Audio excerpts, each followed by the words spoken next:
foncier rural, une question sensible dans un pays à vocation agricole, avec une volonté politique clairement affichée des pouvoirs publics, moderniser le secteur agricole. Après des rendez-vous d'envergure tels la rencontre de Yamoussoukro en juin 2012, le vote de la prorogation de la loi de 1998 avec la modification des articles 6 et 26, place à l'opération d'explication et de vulgarisation. Première cible, la presse nationale et internationale. Thème de la rencontre, l'explication du foncier rural. Invité, Sangafoua Coulibaly, ministre de l'Agriculture. Un cadre, le 12e étage de l'immeuble Siam, parce que la question mérite que l'on prenne de la hauteur. Dans cette optique, le ministre de la Communication a situé les enjeux du rendez-vous.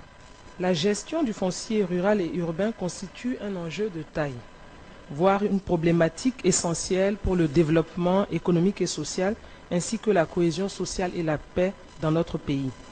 Le terrain balisé suit l'explication des textes du ministre de l'Agriculture Sangafoua Coulibaly, en commençant par les origines de l'acte législatif. Avant 1998,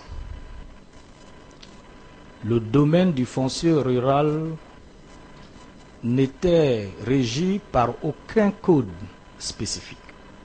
C'était un ensemble de textes hérités pour certains de la colonisation et d'autres pour l'ère postcoloniale.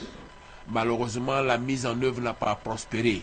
À ce jour, 171 terroirs villageois ont été délimités sur 11 000 prévus. Une centaine de certificats délivrés sur une estimation de 500 000. 2 contrats de location pour 700 000 prévus.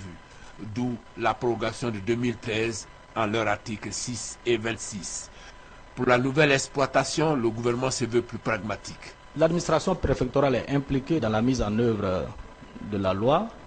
Et il y a surtout les comités de gestion foncière rurale au niveau des sous-préfectures qui sont présidés par les sous-préfets, mais qui comportent tous ceux qui ont un lien avec la gestion du domaine foncier rural, y compris surtout les communautés villageoises. Seulement voilà, des questions sont pendantes.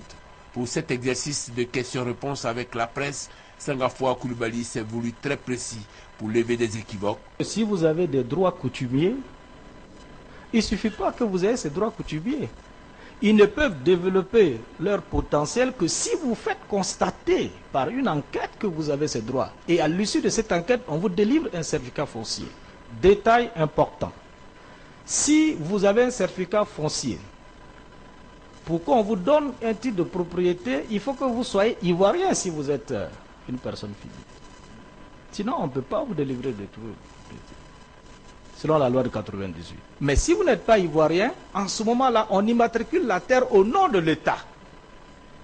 Et l'État passe avec vous un contrat de bail.